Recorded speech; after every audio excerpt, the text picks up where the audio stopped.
அன்பார்ந்த நேயர்களுக்கு இனிய வணக்கம்.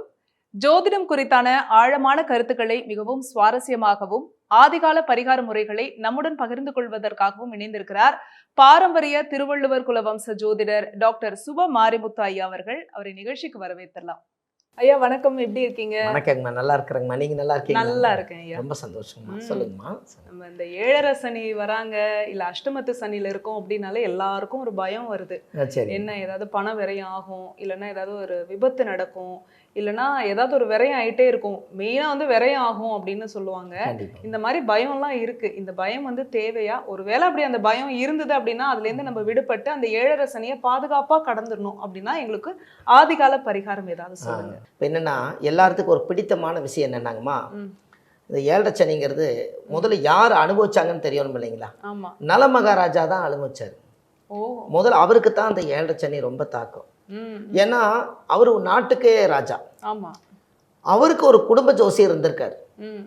அவர் சொல்லியிருக்காரு, 7.5 சனி உங்களுக்கு இன்னும் கொஞ்ச நேரத்தில் பிடிக்க போகுது, இன்னும் கொஞ்சம் இத்தனை நாளிகை இருக்குது, அதுக்குள்ள உங்களுக்கு 7.5 சனி பிடிச்சதுன்னா நீங்கள் நாடு நகரத்தெல்லாம் இழந்து நீங்கள் சன்னியாசி கோலம் ஆயிருவீங்க அப்படின்னு உங்கள் ஜாதகத்தில் கணிச்சு வந்ததில் வருதுன்னு ஒரு ஜோசியர் சொல்கிறார். அப்போவே அரமணை ஜோசியர் இருப்பாங்க இல்லைங்களா? கண்டிப்பாக இருப்பாங்க. அப்போ அவர் என்ன நினைக்கிறேன், நான் நாட்டுக்கே நான் சாப்பாடு கொடுத்துருக்கேன், அன்னதானம் பண்ணியிருக்கேன், நிறைய பேர்த்த வாழ வச்சுருக்கேன், அப்படி என்ன அந்த கிரகம் என்னை தாக்கிருமா அப்படின்னு அவர் ஒரு சவாலை கேட்டோன்னே, கிரகம் வந்து என்னுடைய சித்தப்பா பெரியப்பா கிடையாது, அதோட வேலையை அது செஞ்சே தீரும். கண்டிப்பாக அந்த கால நேரத்துக்கு நீங்க பிறந்திருக்கிறீங்க, அதை அனுபவிச்சு பார்த்தா தான் தெரியும், சொன்னா புரியாது அப்படின்னு சொல்லலாம். அதே மாதிரி அந்த நாளிகை கொஞ்ச நாள் ஆனதுக்கு அப்புறம் எப்பவுமே தாயம் விளையாடுவாங்க. இந்த சூதாட்டை எப்படி இந்த காலத்துல உலகத்துல வெவ்வேறு மாதிரி இருக்கு, அந்த காலத்துல தாயம் விளையாடுவாங்க. அப்ப அந்த தாயம் விளையாடும் போது இந்த ஊருக்கும் அந்த ஊருக்கும் ஒரு போட்டி வைக்கிறாங்க. அதுல அவர் கொடுக்கறதுலயே பலமான பந்தயமா கட்டுறாங்க. அதுல அவர் என்ன பந்தயம் கேட்கறாங்கன்னா, எனக்கு தாயம் விழுந்துட்டா உன்னோட நாட்டை எனக்கு கொடுத்துரு, எனக்கு தாயம் உனக்கு தாயம் விழுந்தா என்னோட நாட்டை உனக்கு கொடுக்குறேன். இதுதான் அவங்க பந்தயத்தை வந்து பண்றாங்கன்னு சொல்லி திருநள்ளாறு கோவிலையே அந்த தாயம் விளையாடுறது எல்லாமே போட்டிருப்பாங்க. எதுக்காகனா ஓவியமா அவங்க எல்லாம் அதை ரூல் எல்லாம் பார்த்து அந்த கல்வெட்டை கண்டுபிடிச்சு தான் அதை பண்ணியிருக்காங்க. அப்போ இவர் என்ன பண்றாருன்னா, கரெக்டாக இவருக்கு 7.5 சனி பிடிக்கிறதுக்கு இன்னொரு சில நாளைக்கு தான் இருக்குது. தாயம் வந்து யாருக்கிட்ட கட்டை உருட்டுறதுன்னு கேட்க இவரே கொடுக்குறாரு. அவர் கையில் கொடுத்துருங்க, நான் தானே அவரை பந்தயத்துக்கு கூப்பிட்டேன், முதல்ல அவர் தாயம் போட்டுட்டு விழுகலைன்னா நான் தாயம் போடுறேன். கரெக்டாக அவர் வந்து சாமி கும்பிட்டு அந்த ஊருக்காரு இப்படின்னு உருட்டினோடனே தாயம் அவருக்கே விழுந்துருச்சு. இந்த நல மகாராஜாவுடைய நாட்டை அவர் கொடுக்குற நிலைமைக்கு வந்துருச்சுங்க. அப்போவே செங்கோலும் கிரிகடத்தையும் வாங்கிட்டு ஒரு ட்ரெஸ்ஸோட வெளியே தாட்டி விட்டாங்க. அப்போது என்ன சொன்ன மாதிரியே ஜோசியர் சொன்ன மாதிரியே நடக்குது. நாடு போயிருச்சே, நகரத்தை விட்டு போகிற மாட்டிருக்குது, பொண்டாட்டிகளை நீ பார்க்க முடியாது, இப்படி ஒரு வேதனை அனுபவிக்காயிட்டு இது எல்லாம் கடந்து அவரும் ரொம்ப கஷ்டப்பட்டு சாப்பாட்டுக்கே வழி இல்லாமல் நல மகாராஜா தெரு தெருவாக ஊரெல்லாம் போய் இந்த 7.5 நாடு சனி என்னால் தாக்கு பிடிக்க முடியலையே, உண்மையாலுமே வேலை செய்தே, நம்ம ஒரு பாவம் செய்யலினாலும் கூட ஏதோ ஒரு கர்மா 7.5 சனியினால் நம்மளுக்கு நாடை இழந்தோம், நகரத்தை இழந்து பொண்டாட்டியை கொண்டு போய் தன்னுடைய ஊரில் விட்டுட்டு வர கூட பீமன் தான் செமந்துட்டு போய் கொண்டு போய் விட்டுட்டு வந்திருக்காங்க பல்லாக்கில் வச்சு.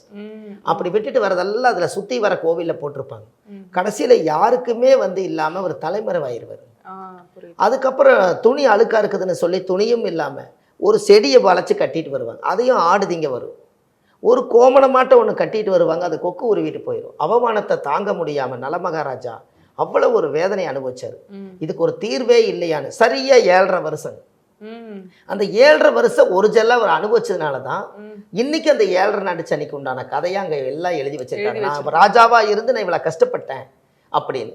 அதே மாதிரி கரெக்டாக 7.5 வருஷம் முடிஞ்சதுக்கப்புறம் ஒன்று நாளை காலை சூரிய உதயத்தில் 7.5 சனி முடிய போகுது. அதே ஜோசியர் வந்து கரெக்டாக ஒரு மரத்தடியில் வந்து என்னால் ரொம்ப முடியலையப்பா, நான் இந்த நாட்டை விட்டு போகிறத விட என்னோட உயிரே போனாலும் பரவாயில்லன்னு இவங்க ரொம்ப வேதனைப்பட்டு ஒரு மரத்தடியில் வந்து அவர் உட்கார்றாரு. அப்போ உட்காரும்போது இவருக்கு இந்த ஜோசியருக்கு தெரியுது அவர் வந்து உட்கார்றது. நல மகாராஜா நல்லா இருக்கிறீங்களான்னு இவர் கேட்குறாரு. யாரப்பா நல மகாராஜான்னு கேட்டே ரொம்ப காலம் ஆகுதே, அது யாருன்னு சொல்லி எட்டி பார்த்தா என்னை தெரியுதுங்களான்னு கேட்குறாரு. அவருக்கு தெரியல, அவர் இவருக்கு தெரியல. அரமனையில் நீங்கள் ராஜாவாக இருந்தீங்க, நான் ஜோசியர், 7.5 சனி முடிச்சா எல்லாமே உங்களை விட்டு போகுன்னு சொன்னேன், அந்த ஜோசியர் தாங்க. உங்கள் காலை கொஞ்சம் கொண்டு கொடுப்பா, நீ சொன்ன மாதிரியே நடந்துருச்சு, ஏதாவது ஒரு முடிவு மட்டும் எப்போ முடியும்னு மட்டும் கொஞ்சம் சொல்லேங்க. அவர் சொல்றாரு, நாளை காலை சூரிய உதயத்துல இழந்ததெல்லாம் மீண்டும் வருங்கிறார். ஓ, கஷ்டப்பட்டார் 7.5 சனியில, இழந்ததெல்லாம் வருங்கிறார். அவர் சொல்றாரு, என்னால் நம்பவே முடியலையே, என்னால் நம்ப முடியலையேன்னு அவர் சொல்றாரு. நம்பவே முடியலன்னொன்னே அவர் ஒரு வார்த்தை கேட்குறாரு, உங்களுக்கு 7.5 சனி பிடிச்சா நாடு நகரத்தெல்லாம் விட்டுட்டு போயிடுவீங்கன்னு சொன்னேன், இப்போ நம்புறீங்களான்னு கேட்டார். ஐயோ நான் நம்புகிறேன். அப்போது அதே மாதிரி நாளை காலையில் நீங்கள் ராஜாவாக இருப்பீங்கன்னு சொல்கிறாரு. இது எப்படிப்பா சாத்தியம்? நம்ம 2 பேரும் இங்கே உட்காந்துருக்கோம், இது எப்படி நான் ராஜாவாக முடியும், எங்கே போகணும்? இவங்க 2 பேரும் பேசிகிட்டு இருக்கா நாடை பந்தயத்தில் வாங்கினதுனால அப்படியெல்லாம் நம்ம வாங்க வேண்டாம். கொஞ்ச நாள் அவர் கேட்ட கேள்விக்கு நான் சபதத்துக்காக நாட்டை எடுத்துட்டேன், இந்த நாட்டை அந்த நலமகாராஜாவுக்கே கொடுத்துருன்னு என்னைக்கும் அந்த ராஜா அறிவிச்சிட்டாருங்களா. அவரை தேடிக்கிட்டே இருக்கும்போது 4 சிப்பாய்க்கு வந்து நீங்கள் தான் நலமகாராஜான்னு பிடிச்சி கூட்டிகிட்டு போய் அந்த நாட்டில் போய் நிறுத்திட்டாங்க. அதே மாதிரி காலையில் சூரிய உதயத்தில் இவர் 2 பேர்த்தையும் பிடிச்சி கூட்டிகிட்டு போய் அவர் இழந்த ட்ரெஸ்ஸை கொண்டு வந்து கொடுத்து அவருக்கு மஞ்சள் தண்ணி ஊற்றி தீர்த்தம் ஊற்றி அவரை சுத்தமாக ராஜாவாகவே அவர் இருக்கணும், அந்த வயிற்றில் பிறந்தவங்க தான், நீச்ச கோலத்தில் இருக்கக்கூடாதுன்னு. அது இழந்ததெல்லாம் வருதுங்கன்னு அவரோட செங்கோல் எடுத்து கொடுக்குறாங்க, அவரோட ட்ரெஸ் எடுத்து கொடுக்குறாங்க, அவர் இழந்தது செங்கோல் எல்லாமே வருது. நாட்டு பட்டை எல்லாம் எழுதி கொடுத்து, இனிமேல் நீ வந்து பந்தயத்தை கட்டாத, உன்னுடைய கெட்ட நேரம் எங்கிட்ட நாடு இருக்கணுங்கிற விதி உன் தலையில் எழுதியிருக்குது, இப்போ உன்னோட கால நேரம் முடிஞ்சிருச்சு, உனக்கே வருது, நீ இதை பாதுகாப்பாக வச்சுக்கன்னு சொன்னதுனால அந்த நீ இனிமேல் நீ நான் எப்பவுமே நலமாக இருப்பேன்னு சொன்னதுனால அதுக்கு பேர் நலமகாராஜா என்று பொருள். ஓ, அவர் வாழ்க்கையில் இழந்து அப்போது அந்த தோஷத்தை அந்த எல்லாம் நிவர்த்தி ஆனதுக்கப்புறம் அவர் ராஜா வருது முதல் வேலை என்ன செஞ்சாருன்னா, இனி ஒரு நிமிஷம் கூட ராஜாவுக்கே எனக்கு இவ்வளவு 7.5 சனி வந்ததே, இனி பாமர மக்களுக்கெல்லாம் 7.5 சனி வந்தா என்ன பாடுபடுவாங்க, இனிமேல் ஒரு நிமிஷம் கூட இருக்கக்கூடாதுன்னு சொல்லி அதே ஜோசியரை கூப்பிட்டு முதல் வேலையாக இந்த சனி பகவானுடைய ஒளிகள் எங்கே இருக்குதுன்னு தியானத்தில் கண்டுபிடிச்சி அந்த ஒளியை சுற்றி தெப்ப குளத்தை கட்டி நலமகாராஜா அதில் வந்து குளிச்சு அந்த சனி நீராடுன்னு சொல்லி அந்த நீராடி அந்த தோஷத்தை நிவர்த்தி பண்ணால தான் இன்னைக்கு நலமகாராஜா அந்த தெப்ப குளத்தில் உட்கார்ந்துருக்குது. அப்போ அந்த குளத்துல தான் அந்த ஒளிகள் எல்லாம் அதுக்குள்ளே இருக்கிறதுனால அந்த காந்த சக்திகள் எல்லாம் இங்கே வர்றதுனால அந்த போய் குளிச்சுட்டு வந்தாங்கன்னா 7.5 சனி நிவர்த்தியாகும். ஓ, சிறப்பு. இதை நீங்கள் செஞ்சுட்டு கால் கை ஊனமாக இருப்பாங்க இல்லைங்களா, அவங்களுக்கு ஏதாவது ஒரு கருப்பு செருப்பு, கருப்பு கொடை, சரி, ஒரு தயிர் சாதம், இது ஏதாவது 7.5 சனிக்கு அந்த கோவிலில் போய் ஒரு எள்ளு விளக்கு தெய்வம் அங்கே விற்கிது, அதை வாங்கி போட்டு யாருக்கு 7.5 சனி நடந்தாலும் சரி, ஆரம்ப சனி முடிவு சனி எல்லாமே தீபம் போட்டு சாமி கும்பிட்டு இந்த தர்மத்தை செஞ்சுட்டு வந்தாங்கன்னா 7.5 சனி பாதிக்காது, இழந்ததெல்லாம் மீண்டும் வந்த மாதிரி. அப்போ நலமகாராஜா அதுக்கப்புறம் தான் அந்த தெப்ப குளத்தை கட்டி அந்த நலமகாராஜாவே அங்கே வாழ்றாரு. அப்போ 7.5 சனிக்கு மெயின் காரணமே எல்லாரும் கஷ்டப்படுவாங்கன்னு சொன்னாங்க, சனி போகும்போது ஒரு நல்ல விஷயத்தை செஞ்சுட்டு போ, அது அவருக்கு செஞ்சது, அதனால தான் எல்லாரும் சொல்றாங்க 7.5 வருஷம் பிடிச்சிட்டு போன சனி போகும்போது ஏதாவது கொடுப்பாரா அப்படின்னு கேட்கறது காரணம். கொடுப்பாரு. என்ன கொடுப்பாருன்னு கேட்டிங்கன்னா, உங்களை ஒரு மனிதனாக மாற்றி விட்டுட்டு போவார்.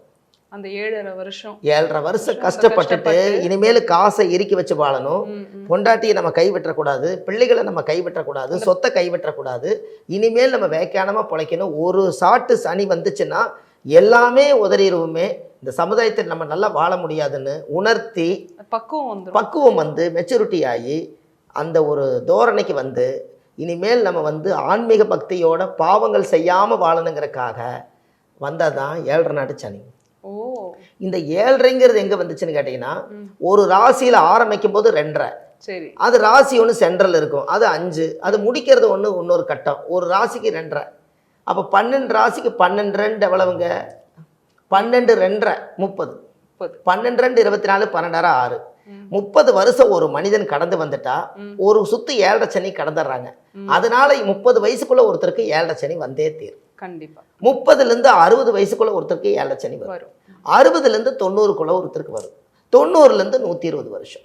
இந்த 120ன்னு ஒரு மனிதனுக்கு ஏன் ஆயுள் கொடுத்தாங்கன்னா, சூரியன் திசை 6 வருஷங்க, சந்திரன் திசை 10 வருஷம், செவ்வாய் திசை 7 வருஷம், ராகு திசை 18 வருஷம், குரு திசை 16 வருஷம், சனி திசை 19 வருஷம், புதன் திசை 17 வருஷம், கேது திசை 7 வருஷம், சுக்கிர திசை 20 வருஷம். இதை மொத்த டோட்டல் பண்ணீங்கன்னா 120 வருஷம். இதைத்தான் 4 சுத்து சனிக்கு 3 வருடம் 120 வயசுல சனி முடியும் போது ஆயுள் முடியும்னு பேர் வச்சாங்க. ஓ சூப்பர் சார்.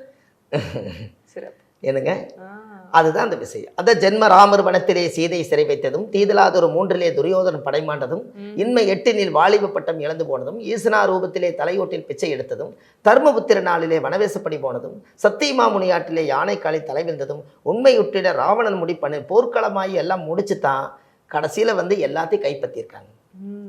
இவ்வளவு யுத்தங்களை எல்லாம் தாண்டி தான் அவங்க நல்லா வாழ்ந்திருக்காங்க. அப்ப அந்த காலத்துல ஆயுள்காரகன் சனி பகவான். அதனால ஆயுள் எவ்வளவுன்னு ஒரு மனிதனுக்கு 120 வருஷம் கொடுத்துருக்காங்க. அதனாலதான் ஆதி காலத்துல 120 அப்படிங்கறத 108ங்கிறது எதுக்கு வச்சாங்கன்னா ஒரு நட்சத்திரத்துக்கு 4 பாதம். அப்ப 27 நட்சத்திரத்து இன்ட்டு பெருக்கல் 4 108. அதனால 108ன்னு வச்சுக்கிறது.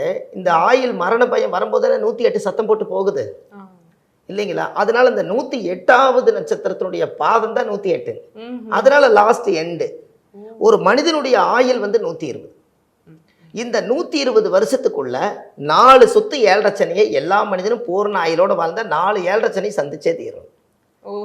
ஆயுள் இருந்தால் இப்ப 60 வயசுக்குள்ள 2 7.5 சனி கடந்துடுறாங்க. அந்த அதுலயே அவங்க மெச்சூரிட்டி ஆகி 60ஆம் கல்யாணம் பண்ணிட்டு மீதி நான் 60 வருஷத்துக்கு ஒரு யுகம் அப்படின்னா பிரபா விபா சுக்கில பிரமோத பரமசுத்தி ஆங்கிரசி ஸ்ரீமுக பாபா யுவா தாது ஈஸ்வர விகதன்ய பிரமாதி விக்ரம விசு சித்திரபானு சுபானு தாரண பார்த்திவ வியா 20.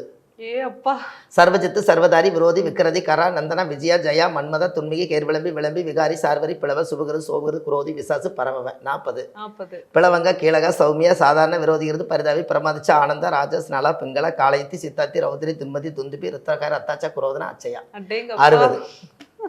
இது திரும்ப 60. இது மறுபடியும் 60ஆம் கல்யாணம் ஏன் வந்துச்சுன்னா ஆயில மறுபடியும் கூட்டிக்கிறக்காக மறுதிருமணம் பண்ணி 60ஆம் கல்யாணம்னு பேர் வச்சு பேரம்பேத்திகளை எல்லாம் வச்சு அவங்க கிட்ட இருந்து இவங்க ஆசீர்வாதம் பண்ணி இவங்க அவங்களுக்கு ஆசீர்வாதம் பண்ணி பாத பூஜை பண்ணி கொஞ்சம் பூஸ்ட் பண்றாங்க.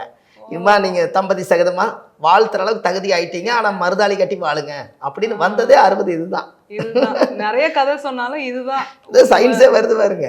இந்த 60 யுகம் ஒரு யுகம். அது 60 என்பது ஒரு யுகம். இந்த பிரபானா ஒரு பேரு. 60 வருஷத்துக்கு 60 பேர் வச்சிருக்காங்க.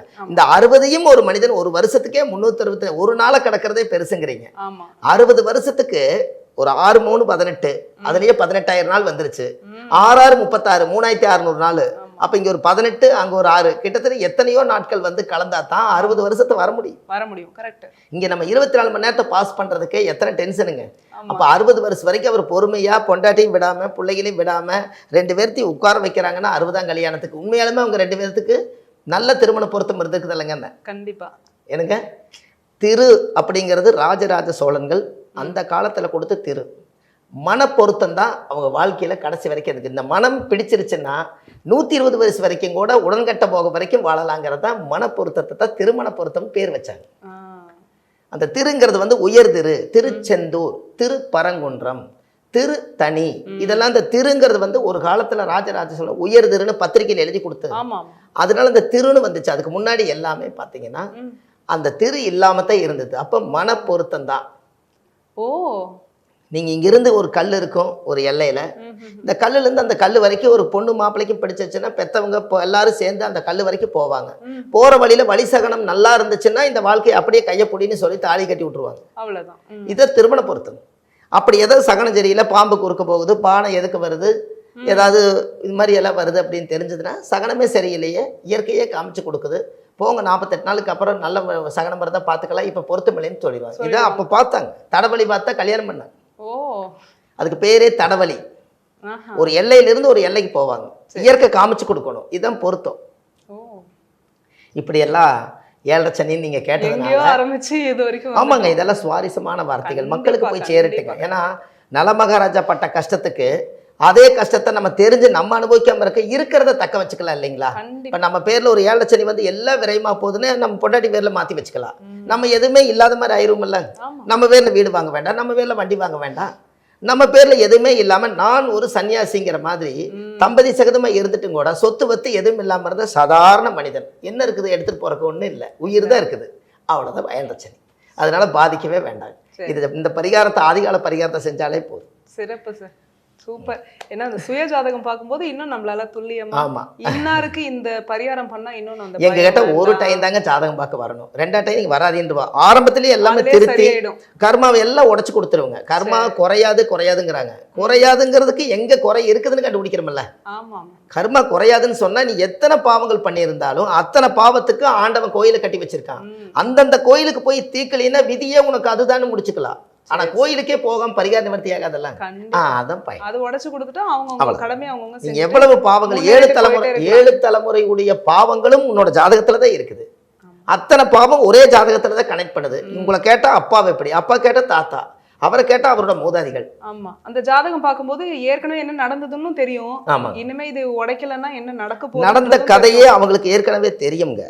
நம்மளோட வேலை என்னன்னு கேட்டீங்கன்னா உங்களுக்கு பாதகமா போயிட்டு இருக்கக்கூடிய வாழ்க்கையை அதை நான் சாதகமா மாத்தி கொடுக்கறதுக்காகத்தான் சாதகம் பார்க்க வரேன். உங்களுக்கு பாதகம் அதை சாதகமா மாத்தணும், அதனால அதை சாதகம் பார்க்க வர்றீங்க. அந்த சாதகம் பார்க்கறதுக்கு ஒரு அஸ்ட்ராலஜர் வேணும். அவ்வளவுதான். சரி, என்ன சொல்றதுன்னு தெரியல. ரொம்ப சுவாரஸ்யமா இருந்தது. ரொம்ப சந்தோஷம். ஆமா சுவாரஸ்யம்னா அது சுவாரஸ்யம் அவ்வளவு. ரொம்ப சந்தோஷம். இயற்கையா இருக்கு. வரலாறு நம்ம சொல்லும் போது நிறைய கேள்விகள், இந்த பிராணங்கள் வேணுங்கம்மா. ஏன்னா ஆதாரம் இல்லாம ஆறுதல் இல்லாம மாறுதல் இல்லை. கண்டிப்பா ஒரு மனிதனுக்கு நம்ம ஜோதிடம்ங்கிறது என்னங்க, சோதிச்சு திடமா சொல்லு. அதனால காலப்போக்குல ஜோதிடம். ஆமா இதுதான் நடக்குங்க, இது நடக்காதுங்க, நடக்க போகுதுங்கன்னு சொல்லாதீங்க. இந்த தேதியில இந்த கிழமையில இத்தனை மணிக்கு உனக்கு இந்த பிரச்சனை இருக்குதப்பா, நீ வீட்லயே இரு, வெளியில போனா பிரச்சனை வருங்கிறத அதை திடமா சொல்லுங்கிறதுக்காக ஜோதிடம்னு வச்சாங்க. எல்லாத்துலேயுமே இந்த சின்ன சின்ன வார்த்தைகளை சுருக்கி ரத்தின சுருக்கமாக வச்சிருக்காங்க முன்னோர்கள். என்னமோ நம்ம 30 வருஷ அனுபவம் இருக்கிறதுனால இப்போ இந்த நேரத்தில் என்னால் கொஞ்சம் பேச முடியுது. இது வரைக்கும் நம்ம 64,000 வீடியோ உலகத்துக்கு கொடுத்துருக்கோம். அதுவே பெரிய விஷயம் தாங்க. யூடியூப் அந்த காலத்துலேருந்து மக்களுக்காக கொடுக்குறோம். நிச்சயமா இன்னும் நிறைய விஷயங்கள் தெரிஞ்சுக்கணும் சார். நம்ம தொடர்ந்து பேசலாம். இந்த எபிசோட்ல நிறைய விஷயங்கள் சுவாரஸ்யமாக சொன்னீங்க. 7.5 சனி, அஷ்டமத்து சனி, கண்டக சனி எதை பார்த்தும் பயப்பட வேண்டாம். நீங்க சொன்ன பரிகாரம் பண்ணாலே நமக்கு ஒரு பயம் எல்லாம் போயிடும். ஆமாங்கம்மா, கண்டிப்பாங்கம்மா. மிக்க நன்றி சார். இதில் ரொம்ப சந்தோஷம்மா. நன்றிம்மா.